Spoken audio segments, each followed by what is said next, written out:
Assalamualaikum warahmatullahi wabarakatuh. Perkenalkan, nama saya Rahmat Fauzi dan di sini saya akan mempresentasikan tentang laporan praktek kuliah lapangan,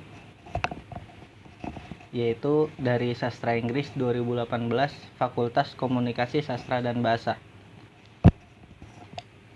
Yang pertama ada daftar isi yang berisikan yang pertama informasi dari instansi yang saya tempati untuk magang. Kemudian yang nomor 2 ada durasi dan kegiatan. Kemudian yang nomor 3 ada capaian pembelajaran dan keahlian. Dan yang terakhir adalah tantangan dan peluang. Yang pertama yaitu ada informasi instansi. Nah, di sini saya magang di instansi yang bernama Kampus Merdeka, yaitu langsung dari Kementerian Pendidikan dan Kebudayaan yang beralamat di Jalan Pintu 1 Senayan, Kecamatan Tanah Abang, Kota Jakarta Pusat. Dan kebetulan di Kampus Merdeka tersebut saya ditempatkan di salah satu SD yang bernama SD Terpadu Harapan Jaya, dan SD tersebut beralamatkan di Jalan Tanggul, Pantai Harapan Jaya, Muara Gembong, Bekasi, Jawa Barat. Ya, mungkin kalau misalkan dari tempat tinggal saya itu sekitar 1,5 jam untuk mencapai ke sana.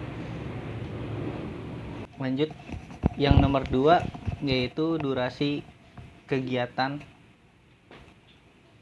Yang pertama, durasi kegiatan saya magang itu dimulai dari 29 Maret 2021 dan berakhir pada 29 Juni mendatang 2021. Jadi sekitar 3 bulan. Dan di dalam 3 bulan tersebut kegiatan PKL saya itu dibagi menjadi 2, yaitu ada yang luring, ada yang daring. Nah, adapun yang luring yaitu yang pertama, kegiatan saya selama PKL itu mengajar siswa. Karena di kampus mengajar ini saya dan teman-teman saya ditempatkan di suatu sekolah yang di situ mungkin kekurangan tenaga pengajar ataupun mungkin di daerah tertinggal. Nah, makanya ketika saya PKL, saya membantu guru untuk mengajar siswa di sekolah tersebut. Kemudian yang kedua ada membantu adaptasi teknologi. Karena di sekolah tersebut termasuk kategori sekolah yang tertinggal, maka guru di sekolah tersebut pun juga memiliki akses yang sangat terbatas terhadap teknologi. Misalnya seperti ketika saya ke sana, guru di sana itu belum tahu yang namanya video conference. Nah, salah satu dari membantu adaptasi teknologi di sekolah tersebut yaitu kita mengaplikasikan atau memperkenalkan video conference kepada guru di sekolah tersebut. Kemudian yang ketiga, menguatkan asas Pancasila. Kemudian untuk kegiatan daring yang saya lakukan selama magang, yang pertama yaitu ada membuat modul pengajaran yang sudah diberikan dari Kemendikbud langsung, dan kita itu hanya sekedar menyusun bagian mana yang pas untuk diterapkan ke sekolah tersebut. Kemudian ada mengecek hasil tugas siswa atau modul yang sudah kita berikan, kemudian minggu depannya itu akan kita periksa. Dan yang terakhir yaitu membuat laporan magang untuk kampus mengajar tersebut. Kemudian yang nomor 3 ada capaian pembelajaran dan keahlian. Ada beberapa capaian pembelajaran dan keahlian selama saya magang di tempat PKL tersebut. Yang pertama yaitu saya dapat mengajar langsung kepada murid-murid. Jadi saya dapat mengaplikasikan beberapa mata kuliah yang telah saya pelajari dan langsung mempraktekkan ke murid-murid tersebut. Misalkan di situ saya jadi mengerti bagaimana cara untuk membuat pengajaran lebih mengasihkan.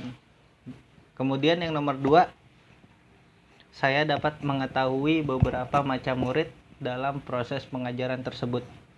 Ya mungkin di situ ada murid yang bisa belajar atau mau belajar dengan menggunakan proses visual.